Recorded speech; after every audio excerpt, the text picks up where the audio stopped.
আসসালামু আলাইকুম সুপ্রিয় বন্ধুরা, এপিএস ইলেকট্রনিক্সের পক্ষ থেকে সবাইকে শুভেচ্ছা জানাচ্ছি। তো আমি আজকে হাজির হলাম একটি রহিমাফ্রুজ ফার্স্ট মডেলের একটি আইপিএস 350 এটা রহিমাফ্রুজের ফার্স্ট মডেলের একটি আইপিএস। তো দেখুন, কোনো এক ভাই এটা সার্কিটটা মানে কোনো জায়গায় ও মোটামুটি বাদ রাখে নাই, সম্ভবত লেয়ার পুড়ে গেছিলো, তো এইভাবে কাজ করছে দেখেন। হুম এইভাবে কাজ করছে, মানে কি যে একটা অবস্থা দেখেন। তো উনি এক প্রকার মানে এই আইপিএসটা নিয়ে অনেক ভুক্তভোগী। তো আমার কাছে আসছে যে ভাই আপনি এটা করে দেন। তো আমি ওনার মাদারবোর্ডটা দেখলাম, সার্কিটটা দেখলাম, দেখলাম যে না, এমনি মোটামুটি সব ঠিক আছে, শুধু ওনার মসফেটে ভোল্টেজটা ঢুকে নাই, মসফেটে ভোল্টেজ ঢুকতেছে না, 5 ভোল্ট ঢুকতেছে না। তো আপনারা দেখতে থাকুন, আমি এটা সমস্যাটা খুঁজে বের করব, আর এগুলো হচ্ছে সব খুলে ফেলবো। এই সার্কিটটাকে একদম মানে নতুন রূপে একটা রূপ দেওয়ার চেষ্টা করব। এগুলো আমি সব খুলে ফেলবো, খুলে পরিষ্কার করে তারপরে সার্কিটটা আমি ওকে করবো ইনশাল্লাহ। সে পর্যন্ত আপনারা ধৈর্য ধরে দেখতে থাকুন। তো বন্ধুরা, আমি এটার অনেক খোঁজাখুঁজির পরে আমি এটার মোটামুটি সলিউশন বের করতে পারছি। হ্যাঁ, আমি অলরেডি 12 ভোল্ট সাপ্লাই দিয়ে দিছি, আইপিএসের পাওয়ার অন হয়ে গেছে। পাওয়ার যদিও সুইচটা ডিস্টার্ব, আমি এখানে সুইচটা রাং দিয়ে শর্ট করে রাখছি আমার বোঝার সুবিধার্থে, রাং দিয়ে আমি শর্ট করে রাখছি। তো এখন আমি মূলত হচ্ছে আমি গেট ভোল্টেজটা মাপবো সরাসরি। আমি যদি দেখি, হ্যাঁ এই যে দেখতে পাচ্ছেন 5 ভোল্ট একটু বেশি আছে, আমার ব্যাটারির ভোল্টেজ অবশ্য অনেক বেশি, 6 ভোল্টের মতো দেখাচ্ছে, 5.86-90 এরকম। আরেকটা কথা বলি, এই 350 এর প্রত্যেকটা আইপিএসে কিন্তু একটি করে মসফেট, একটি মসফেট এই পাশে, একটি মসফেট এই যে এই পাশে, এটা তার কোনো মসফেট থাকে না।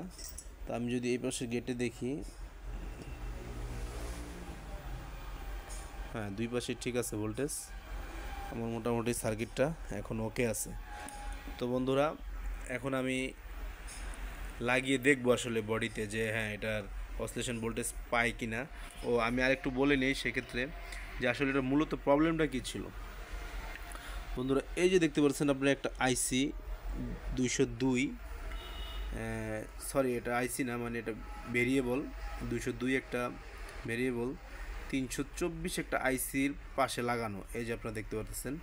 মূলত এটা খারাপ ছিল, এটা খারাপ হওয়ার কারণে ও কোথাও মানে ভোল্টেজকে সাপ্লাই দিতে পারতেছিল না। তো আমি এটা চেঞ্জ করার পরে অসিলেশন ভোল্টেজ ঢুকছে, সার্কিটটা ওকে হয়েছে। তো আমি এখন বডিতে ফিটিং করব, ফিটিং করার পরে আপনাদেরকে দেখাচ্ছি যে এটা ওকে আছে কি না, সেই পর্যন্ত দেখতে থাকুন। তো বন্ধুরা, এই যে দেখেন বোর্ডে আমি এটা অলরেডি ফিটিং করছি বডিতে। তো আমার এখানে ফিটিং করার পর আমি সব ঠিক পাইছি, একটা শুধু প্রবলেম দেখাচ্ছে, সেটা হচ্ছে যে চার্জের বাতিটা ব্লিঙ্ক করতেছে, বাট কোনো এম্পিয়ার শো করতেছে না, অর্থাৎ চার্জিং হচ্ছে না। কিন্তু চার্জিং এলইডি জ্বলতেছে, বাট চার্জ হচ্ছে না। আমার 200 ওয়াট যদি আমি লোড দেই, এই যে দেখুন 200 ওয়াট আমি লোড দিছি, এর বেশি এটা দেওয়া যাবে না যেহেতু এটা 350 ভিআইপিএস। এই যে দেখেন আমি ব্রেকার অফ করে দিছি, আমার আইপিএসের আউটপুট ঠিক আছে, আইপিএস চলতেছে। শুধু প্রবলেম যেটা হচ্ছে সেটা হচ্ছে আপনার চার্জ হচ্ছে না। তো চার্জিংটা কেন হচ্ছে না, চার্জিংয়ের ফিউজ ঠিক আছে, চার্জিং কেন হচ্ছে না আমি সেটাও দেখতেছি। এটা আবার খুলবো, খুলে আমি সেটাও আইডেন্টিফাই করে আপনাদের মাঝে তুলে ধরবো, দেখতে থাকুন। তো যাই হোক বন্ধুরা, অবশেষে আমি সাকসেস হতে পেরেছি। এই যে দেখুন লোডে চলছে, আইপিএসের চার্জার এম্পিয়ার নিতেছে, battery full charge, backup current mode সব ঠিক আছে।